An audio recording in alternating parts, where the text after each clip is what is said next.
Hi, everybody. Welcome to the Kimberly Cloud Show. I am your host, Kimberly Cloud.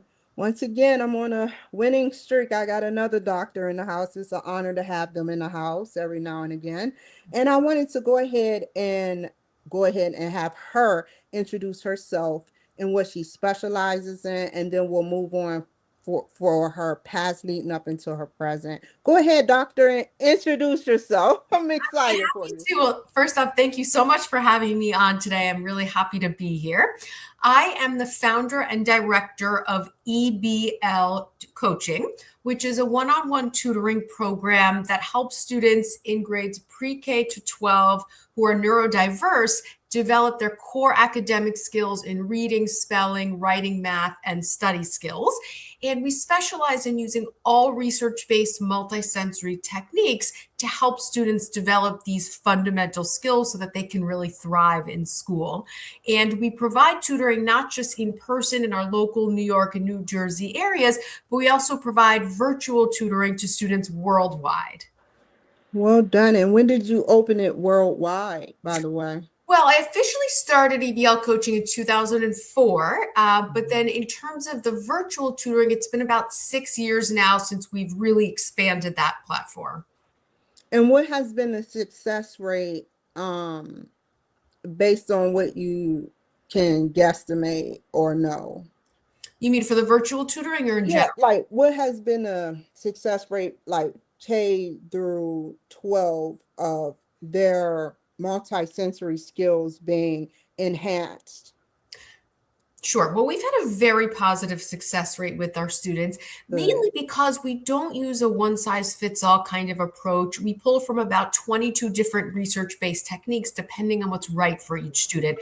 We start with an initial evaluation to gauge their specific needs, hand match them with a tutor, and then come up with an individualized learning plan to specifically address their areas of need. And with that approach, like I said, we've seen tremendously positive success with our students.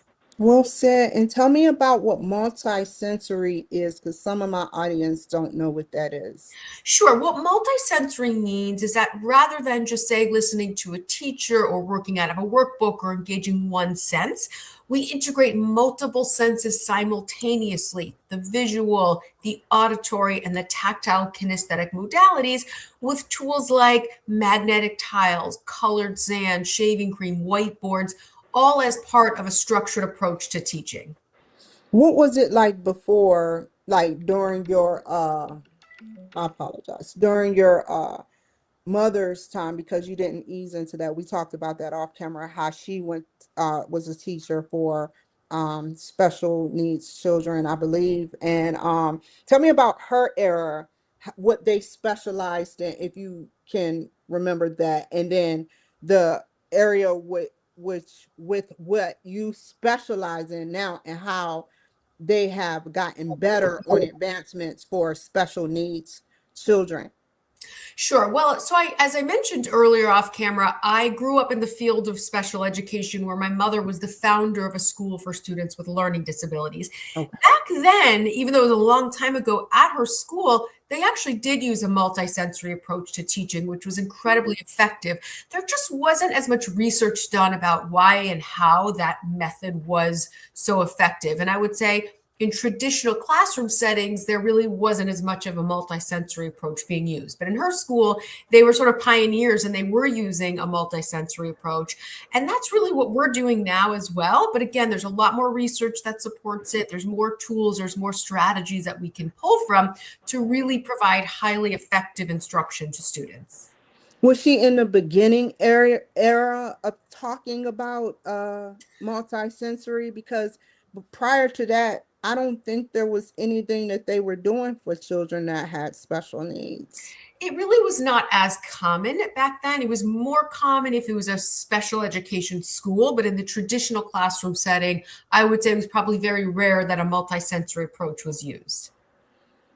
What kind of special needs do children exist? Because obviously this is in the DSM-6 or 5. I'm sorry, 5. And I was wondering, like, what what are the actual labels that the children have, and what Like what sectors how do you branch the patterns of what someone with ADHD or someone with autism, etc., would need?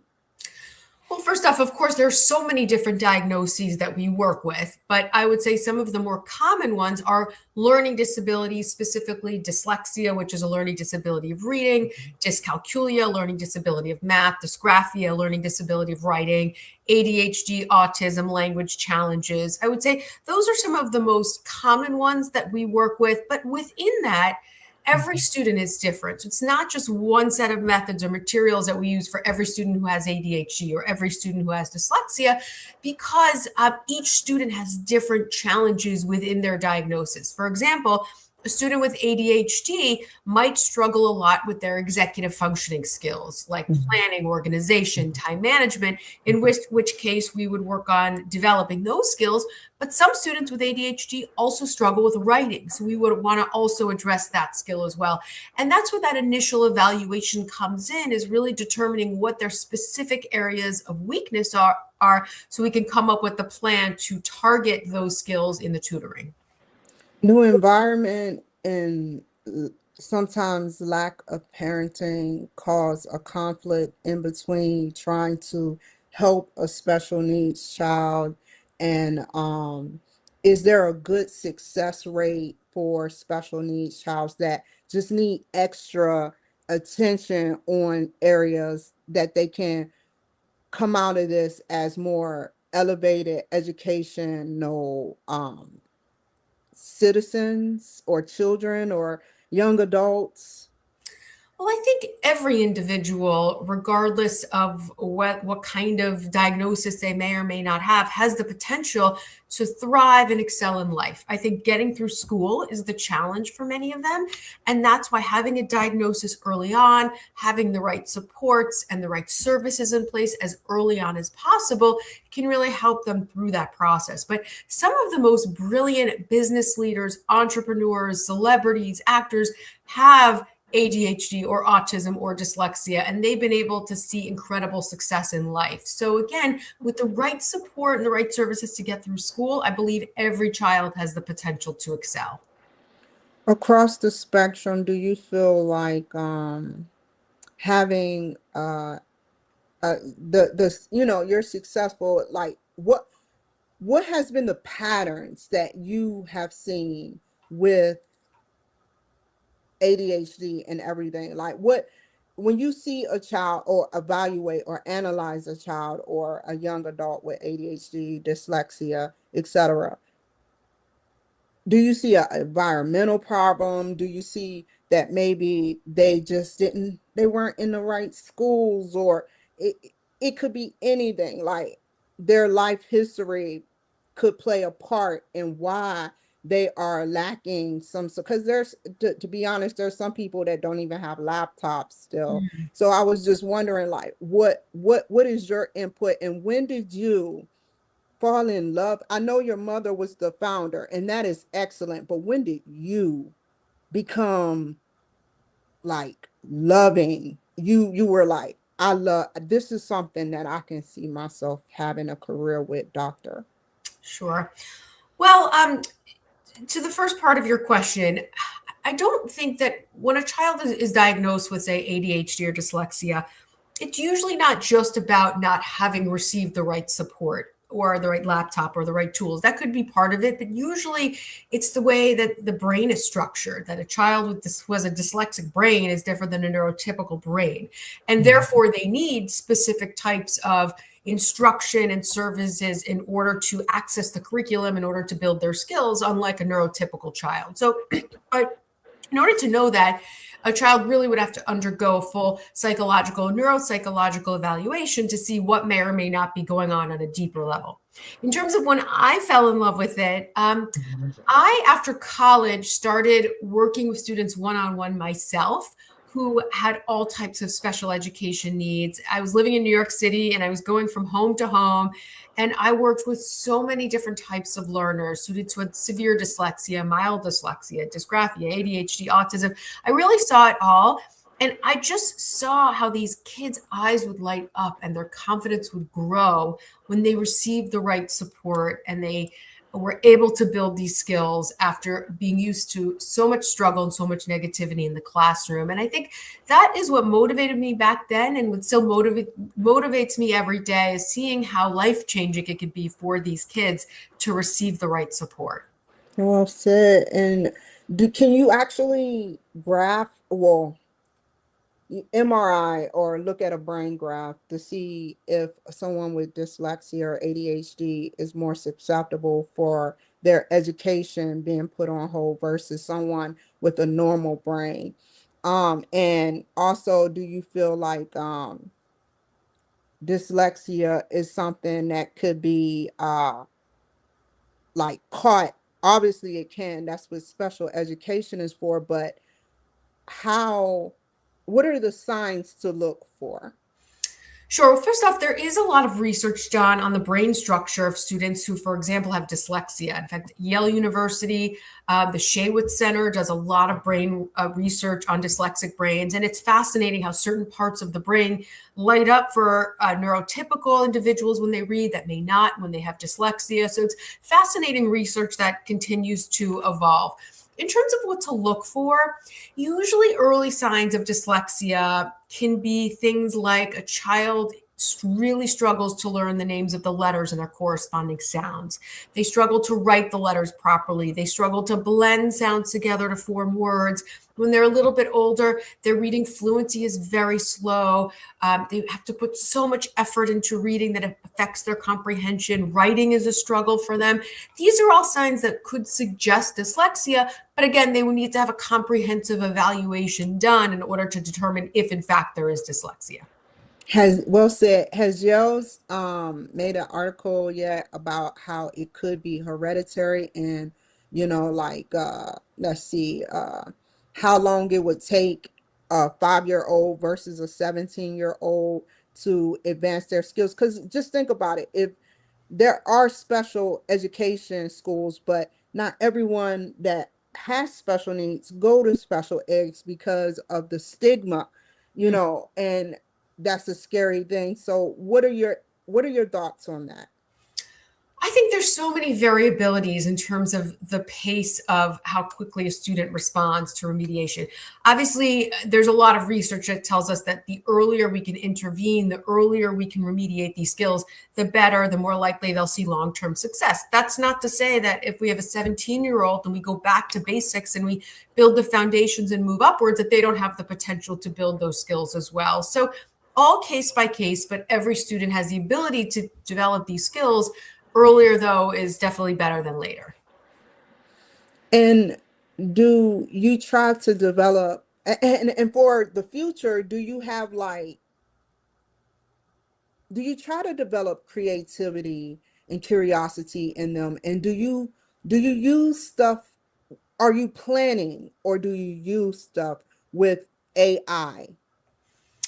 Well, what I will say is that so many students with learning disabilities and ADHD are very creative. They have great social skills. They have a lot of gifts. So I always tell parents to make sure they play up those strengths while we work on developing their areas of weakness. If they're great artists, send them to an art class. Or if they're really great actors, encourage them to do drama or whatever it is so that they feel confident and good about that skill. In terms of AI, I think that's an evolving world. I think some of the advantages of AI is that it can allow teachers to differentiate instruction more and give one level of instruction to a certain student who might be at a second grade level and another level of lessons to students who might be at a fourth grade level. So it can allow that. Obviously, there's the fear that students are going to rely too much on AI and not really learn how to write or read or That's bring true. that problem. So I think that it's still evolving. We're still figuring it all out, but I do think there are a lot of positives as long as we tap into it in the right way. Well said. And how do you prevent people or young adults and children from isolate and because I know it can get frustrating. It's not as easy as it seems, to show someone that has those issues and route them to a more comprehensive critical thinking skill type person. with everything going on, you're trying to show them a book and they're trying to read it, but they're getting frustrated. How do you work around that to ease them from isolation? What we try to do is we always try to show them any proof of progress. So, for example, if a child struggles with writing and 6 months ago they could only write one sentence and now they're able to write a beautiful long paragraph, we show that to them. We say, look at what you were doing 6 months ago and look at what you're doing now. You should be so proud of yourself. This is proof that you have the ability to grow and to progress. And that in turn helps to build their confidence. It reduces anxiety, it reduces frustration, and gives them that motivation to want to continue learning. What was going through your mind when you first built this business, doctor? And how long did it take you initially to get your degrees? Well, I did not necessarily start out thinking this was going to turn into a business. I really started out just wanting to help children and working myself. And when I ran out of my own time, I started to bring on other people because I only had so many hours in the day. And so it was a very slow and organic growth. And now I'm very proud to say we have so many different learning specialists who specialize in different skill areas and different age levels. And we've been able to help thousands of students over the years build their skills. But my intention was not to create a big business and to focus on the financials. It was really about helping children and really having my focus be on that and not really on anything else at that time. You should definitely be proud of yourself that you came this far. Not everybody. I would I would love to have a doctorate. I took one doctorate class, so you should be proud that you took that step for maybe last years to get your doctorate's degree, doctor. Much respect. So, you know, why personally do you do this for young adults? Why personally? Personally, I do it because it is so gratifying. Every day I see something new, something different. I hear stories from parents about their child who struggled so much in school, but they're now functioning as a successful lawyer or a doctor or an engineer, or they're in college and they're thriving. And when I hear these stories, it's music to my ear and it just keeps me going every day. There's always challenges along the road, like in any journey and in any life pursuit, but that's what keeps me going, is seeing how life changing this work can be on these children and on these young adults. Okay, and we're gonna shift gears a little bit. I want to know how you, as a doctor of helping children take care of I don't want to know personally what you do, but I want to know how you take care of yourself as a woman and keep up based on your age to keep up and help these children grow because you have to be healthy first. And I want to know your game plan of how you maintain your mental stability and how you do what you do so you can be good for your young adults that you help. Sure. Well, I think that life is always a balancing act. I actually have four daughters of my own as well. So, um, Congratulations, thank Mom. you. So, I think that, I try to be in the moment as much as I can. If I'm doing work or with a child, I try to be with that child. If I'm with one of my own kids, I try to be with one of my own kids. I love meditation. I love exercise. So, I try to just do the best I can, know that I'm not perfect. I'm going to make mistakes. I try to learn from my mistakes and grow from them and know that, every day is going to be different. Do you think that healthy eating go hand in hand with the way we think, and encouragement, transformational leadership in your company, by the way, and motivational leadership? Do you think that go hand in hand with the foundation of your company? I do. I think our culture is very positive, very uplifting, very motivating. We have kids come in who are so used to negativity and red marks, and we want it to be a positive experience for them. We want to turn around how they feel about learning so that they feel good about it, excited about it. They want to learn. And so that's really part of our motto in what we do every day. Based on the area you're in, if you needed to drive traffic to you, what would you say to an audience that may want to go to New York and take their child or is in New York because I'm worldwide and take their child to your company so that you can help rebuild their multisensory process through therapy. What would you say, why your business, and how would you help structure that child? Well, I would say we're very different than most tutoring organizations out there in that we don't just follow one approach or one curriculum. Everything we do is truly customized to the needs of each student. We happen to have this specialty in working with neurodiverse students, again, learning disabilities, ADHD, autism.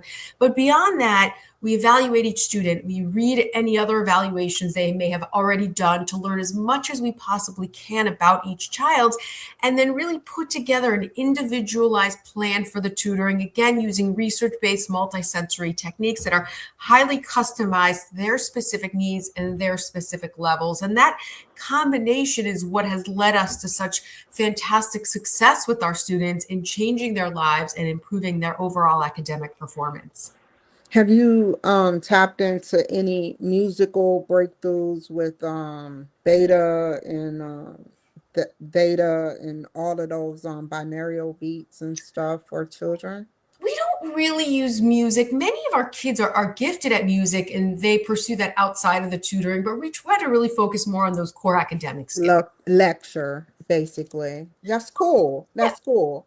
Yeah, and how do you make it fun? How would you make a daily task fun for uh, uh, a child that like you said, come in with negativity, and you have to see that, and you have to absorb that, and you have to internalize that, and then feed back out positivity to show the child that, hey, look, I understand your negativity, but I'm giving you positive. This is the way the world works, but you have to feed other people positivity. Is that what you lecture your children? Yeah. A lot of it is the approach that we use when doing academic work with students. A lot of positive language. I love the effort you're putting in. Great job. What, that's amazing progress. Look at how, what a difference your reading is now, or whatever that may be. So a lot of positive language, but then we also integrate learning games and multisensory tools like colored sand for forming letters. So the nature of the lessons are tend to be fairly fun for kids, but a lot of it is the positive language that we use and helping students to enjoy the process of learning. What kind of puzzles you use for kids? Well, the puzzles we'll use, again, the games kind of vary based on what skill we're addressing. But for example, we might use a multisyllabic word puzzle where a student is finding the word cup and the word cake and putting it together to form a compound word of cupcake. So that's one puzzle we might use, but lots of different games depending on the skill. And where do you see your vision for your business for the future, doctor? I hope to continue helping more and more kids to grow our virtual platform. I love that we can help kids in so many parts of the world where they may not have access to these types of specialists in their local geographic areas. And so with the virtual tutoring, we can help even more kids throughout the world who really need these services but can't access them locally. Last question. When did your mother establish actually her school, her special needs school, and where do you see your craft growing? Where do you think that you can build your craft for the future? How do you think you can reach? Do you have like goals to reach 1 million like children by a certain time? Like what do Dr. Levy want to do? Well, in terms of my mother's school, I'm not exactly sure of the specific year. I think it was 1979, but don't hold me to that. It was somewhere around that time. I hope to continue helping more and more students. I wouldn't say I have a specific number like 1 million, but just to continue growing and really expanding our geographic reach even more than where we're at now. I love seeing different kids from different backgrounds and just seeing them grow and thrive and get excited about learning. So I just hope to continue growing that. I lied. So the woman that helped raise you, your mother, if it wasn't for her, you wouldn't be here talking to me. So if you had anything to tell your mother such as thank you or anything to close this session up, and how she helped you become who you are today, what would it be, Doctor?